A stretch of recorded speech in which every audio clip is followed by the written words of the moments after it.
शिव चर्चा में आए हुए तमाम भाई बहन के चरणों में प्रणाम और नमन है।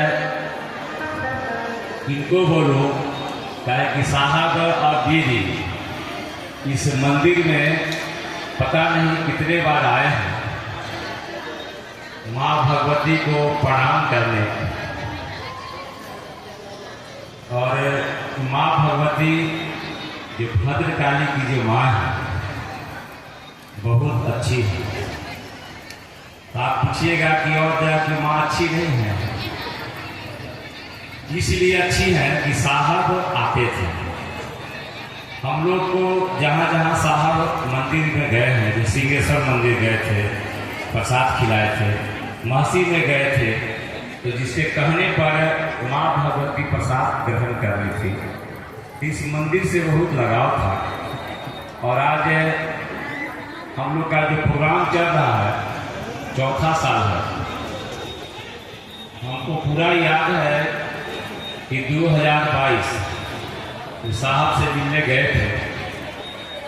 साहब बोले महल्या के दिन हम आ रहे हैं भद्रकाली, और समय खराब हुआ। हम लोग की तो समय खराब था कि साहब हमारे बीच शरीर में नहीं रहे। हम अखिलेश बाबू से बोले कि ऐसा कीजिए ना कि साहब बोले हैं तो चलिए हम लोग चलेंगे। उस दिन हम लोग कुछ नहीं करेंगे, तो हर घोड़ा हर सिवा करेंगे और 10-20 आदमी मिलकर हम लोग भजन गाएंगे उनके याद पर। मैं सही घटना बता रहा हूँ। तो हम हर घोड़ा हर सिवा का भजन गा रहे थे। इसके बाद कुछ भजन चल रहा था। अखिलेश बाबू उधर से बहुत बड़ा डालिया में मिठाई और फूल लेके आए, हमको इशारा किया कि चलिए मंदिर में। मैं खाली हाथ गया था, मैं कुछ लेकर नहीं गया था, लेकिन मेरे अंदर था कि अगर साहब यहाँ आए हैं तो कुछ हमको ऐसा अनुभूत कराते कि आप यहाँ हैं। मंदिर में गए, मंदिर के आप भी जाते हैं मंदिर में, तो पुजारी जो है ना से फूल देते हैं, सबको हाथ में देते हैं और कहते हैं कि माँ को चढ़ाइए। तो हम थोड़ा दूर थे, तो हम इस सोच के नहीं चढ़ाए थे कि माँ के चरण पर जाएंगे, लेकिन मेरे मन में था कि साहब यहाँ है तो अनुभूत कराइए। सब लोग फूल फेंका नजदीक से, हम तो दूर से फेंके, और माँ का बीचे बीचे चरण में कबूल हो गया। तो हमको लगा कि साहब यहाँ आए हुए। क्या है कि एक बार हम गए थे रांची में और जाना था हमको छिन्नमस्तिका के रजरप्पा। तो हम साहब से बोले कि सर जाना है रजरप्पा, तो बोले जाओ मेरे बारे में कहना। और सही में हम उनसे कहे थे, हमको बहुत सुंदर परिणाम आया था। उत्तरी बिहार में कहावत है ना कि भगवती के बुझैया के बल, जो हमको भगवती के बारे में बुझा दे वही मेरे लिए महान है। तो शिव चर्चा का बुझैया के बल साहब श्री हरिनारायण जी हैं, और उन्हीं के याद में आज हम लोग इस प्रोग्राम को कर रहे हैं। और पता नहीं, हमको लगता है कि 2 महीना हमको हो गया है, रात में 3 घंटा 4 घंटा से ज़्यादा नहीं सो रहे थे, प्रोग्राम की तैयारी में लगे हुए थे। और 3-4 दिन से तो लगता है कि सोए ही नहीं, मैंने 2 घंटा 1 घंटा सोना। और कल ही हम लोग अपने घर में शिव चर्चा कर रहे थे, तो बहुत लोग आए कि भैया हमको गाड़ी नहीं मिला, उनको नहीं मिला। ऐसे करके हम लोग जितने लोग थे सारे लोग का व्यवस्था महादेव की दया से हुआ। जब हम लोग आ रहे थे तो एक मुंगिया के प्रभु भाई थे, बोले ना भैया मेरा गाड़ी फेल हो गया, कि हम लोग नबीनगर से बहुत दूर हैं। हम सोचे क्या करें, तो एक वो मेरे ही गांव के था, उसको हम फोन किए कि गाड़ी का जुगाड़ करो। वहाँ भी गाड़ी मिल गया, जहाँ जहाँ सोच रहे थे वहाँ वहाँ गाड़ी मिल गया। औरंगाबाद जिला से कम 110 से ज़्यादा बस आई है, 110 से ज़्यादा, और छोटी गाड़ी कितनी आई हुई है। मैं ऐसा महसूस हमको हो रहा है कि जैसे हम लोग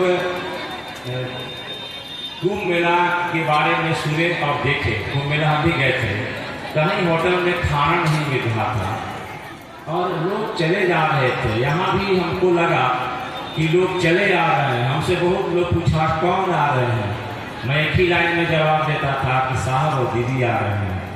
साहब और दीदी के अलावा सारे लोग छोटा है इसमें। सही बता रहे हैं कि साहब और दीदी के सामने सारे लोग हम लोग छोटे हैं। जैसे एक कहानी साहब बताए थे हम लोग को कि एक दिन सपना की बात चल रही थी कि साहब ने कहा कि हम देख रहे हैं कि पहाड़ के सबसे ऊंचाई पर हम चल रहे हैं और तूफान इतना तेज है कि लगे कि हवा आदमी को फेंक दे। और उसी तूफान में एक कागज का बना हुआ शिव जी का तस्वीर है जो हिल नहीं रहा है। साहब ने कहा कि मैं बाएं देखा दाएं देखा, कहीं कोई नहीं था। तो इनके पिताजी बोले थे कि तस्वीर को मोड़ने से कागज को मोड़ने से कागज खराब हो जाता है। साहब ने शर्ट का बटन खोला और गंजी में तस्वीर रख दी। थोड़ा देर के बाद एक आदमी आता है, वो साधु था और पीछे से साहब बोले चश्मा लगा के धागा से बांधे हुए था, दाढ़ी रखे हुए थे। साधु ने कहा कुछ मिला है? साहब ने कहा कि मैंने कह दिया कुछ नहीं मिला है। तो 3 बार बोला। साहब बोले कि हम बोल दिए नहीं मिला, तो फिर कैसे बोले? जैसे हम लोग कोई काम में ना बोल देते हैं तो हाँ हाली कहते नहीं। साहब बोले, फिर पूछा कुछ मिला है? तो साहब गुस्सा में बोले हैं कि दाढ़ी पकड़ के एक थाप मारे ना, सब मिला है भुला जाए। साहब ने कहा कि जैसे उसको मैं कहा, साधु ने कहा कि रुकिए महादेव आ रहे हैं तो हम बोल देंगे, ये वो तस्वीर रख ली है। कितना उसको साधु का बोलना था। साहब ने कहा कि हम पहाड़ से जमीन पर आ गए, देख पा रहे हैं कि साधु का डांस हो रहा है और महादेव आ रहे हैं और लाखों लाख की संख्या में लोग हैं, विघन बज रहा है, साधु का नृत्य हो रहा है, हवा में तेजी है, मौसम सुहाना है।